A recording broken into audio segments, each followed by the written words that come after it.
Kokomina relief camp ta laiba IDP yankai khangatlaga layengkhre Kukigi Yumsing Meitei Pangal singda Yonsinba Yaore Little Clinic Nagaram na sinduna ngasi nomagi oiba free health camp ama pangthokhibaga loinana tongan ba relief camp ta layengba ngamdana lairakhiba ka hena hakchanggi fibam soklaba IDP yankai Kokomina khangatlaga lemna layengkhre loinana hospital gi maikaidagi su IDP patient sing adugi blanket su yenthokre ngasi pangthokhiba lemna layengbagi camp aduga mari leinana Little Clinic ki manager Thaunaujam Srinivasna haikibada Ningtham tha sangsilakbaga loinana lamdam asigi hojik oriba sel thungi phibam phataba sida ana layengda miyamda khudong chaba ama pinabagidamak ngasigi free health camp asi pangthokpani camp asida punna miyoi 310 lakpagi manungda Kokomina tharakpa IDP yankhai su masigi khudong chaba pikhi loinana IDP patient sing adu lemna investigation tawbagi khudong chaba yauna lemna hidak langthak sing su pikhi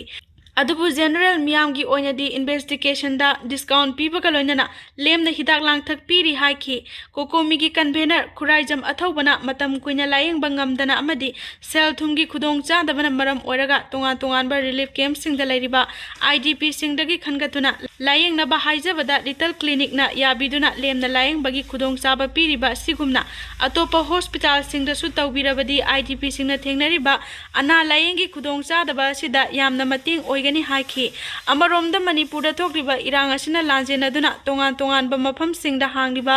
relief camp singda lairiba IDP singbu makoi gi yum singda PR lenga kasina chatliba December tha sigi manungda mayumda hanjin hangadabani haina lauthokiba du thabak oina onthokpiyo haina Kokomina sinduna lamboi khungnang khongda sathariba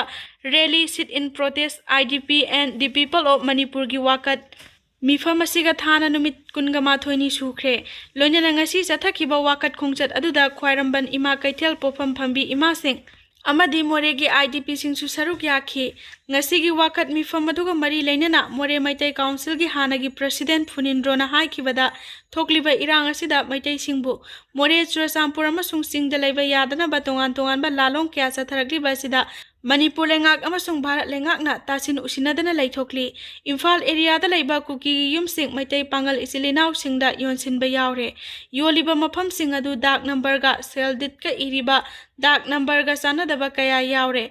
Masida laiba yonbagi ayaba piba sina Kuki singna tampakta laktana ba thorang tawduna makhoina apamba makhoigi tonganba lam ama sembada thawai yarakli maram aduna ekhoi Meitei singna moreda khunda ba haibasi awaba mayok nagadoribani maram aduna hauzik paliba PR lengak amasung miyamna songthok piduna ekhoi bu moreda hanjin hanbada mateng pangbiyu nongpok maikaida Manipur gi boundary ngakpada mateng pangbiyu haiki ngasigi wakat mifam aduda tongan ba lusingbi ima sing amasung akhang ahai singna wangangki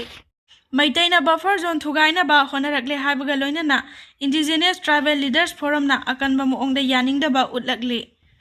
Meitei na buffer zone bu thugaina ba honariba sibu indigenous tribal leaders forum ITLF na akanba moongda yaningda ba utlakli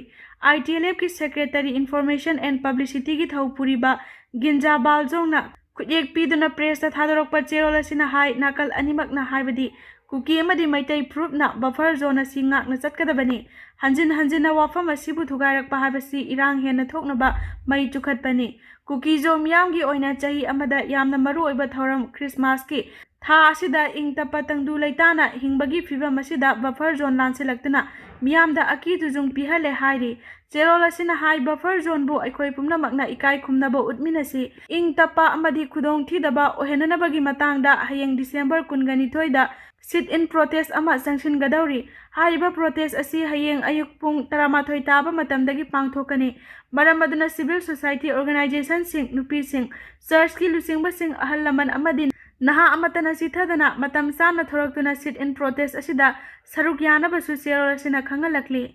Delhi da air pollution thingna ba grade stage for the drive mafung phana chatna hanba hokre Delhi sarkar na air pollution thingna ba grade stage for the drive mafung phana chatna hanba hokre Delhi lenga ki environmental minister Majinder Singh Sirsa nungsit senganriba industry sing construction site sing dasu akan ba warning pi khre hairi Delhi lenga ki oiba cherol amana hai puna non compliant industry 712 ꯊꯤꯡꯖꯤꯜꯂꯦ ꯑꯗꯨꯒ ꯅꯨꯃꯤꯠ ꯍꯨꯝꯅꯤꯗ UPCC pollution under construction certificate ꯂꯥꯛ ꯑꯃ ꯍꯦꯟꯅ ꯏꯁꯨ ꯇꯧꯈ꯭ꯔꯦ꯫ ꯁꯔꯀꯥꯔꯅ ꯒꯥꯔꯤꯁꯤꯡꯗꯒꯤ ꯆꯂꯥꯟ 12,000 ꯀꯛꯄꯒ ꯂꯣꯏꯅꯅ ꯒꯥꯔꯤ 13,000 ꯍꯦꯟꯅ ꯆꯦꯛ ꯇꯧꯈꯤ ꯍꯥꯏꯔꯤ꯫ ꯃꯔꯛꯁꯤꯗ ꯂꯩꯕꯥꯛ ꯑꯁꯤꯒꯤ ꯀꯣꯅꯨꯡ ꯗꯤꯜꯂꯤ ꯑꯃꯗꯤ NCRꯗ ꯉꯔꯥꯡ ꯂꯩꯆꯤꯜ ꯀꯨꯡꯅ ꯊꯥꯕꯗꯒꯤ ꯑꯦꯔꯣꯄ꯭ꯂꯦꯟ ꯄꯥꯏꯊꯣꯛ ꯄꯥꯏꯁꯤꯟ ꯇꯧꯕ ꯑꯃꯗꯤ ꯔꯦꯜ ꯒꯥꯔꯤ ꯆꯦꯟꯕꯗ ꯑꯄꯟꯕ ꯊꯣꯛꯈꯤ꯫ ꯗꯤꯜꯂꯤ ꯏꯌꯥꯔꯄꯣꯔꯠꯅ ꯍꯥꯏ ꯏꯟꯗꯤꯔꯥ ꯒꯥꯟꯙꯤ ꯏꯟꯇꯔꯅꯦꯁꯅꯦꯜ ꯏꯌꯥꯔꯄꯣꯔꯠ ꯅꯤꯡꯊꯤꯅ ꯎꯕ ꯐꯪꯗꯕꯗꯒꯤ ꯐ꯭ꯂꯥꯏꯠ 139 ꯔꯣꯝ ꯀꯦꯟꯁꯦꯜ ꯇꯧꯈꯤ꯫ ꯏꯟꯗꯤꯌꯟ ꯗꯤꯚꯤꯖꯟꯒꯤ ꯔꯦꯜꯋꯦꯒꯤ ꯔꯤꯄꯣꯔꯠ ꯃꯇꯨꯡ ꯏꯟꯅ ꯗꯤꯜꯂꯤꯗꯒꯤ ꯆꯦꯟꯕ ꯔꯦꯜ ꯒꯥꯔꯤ 38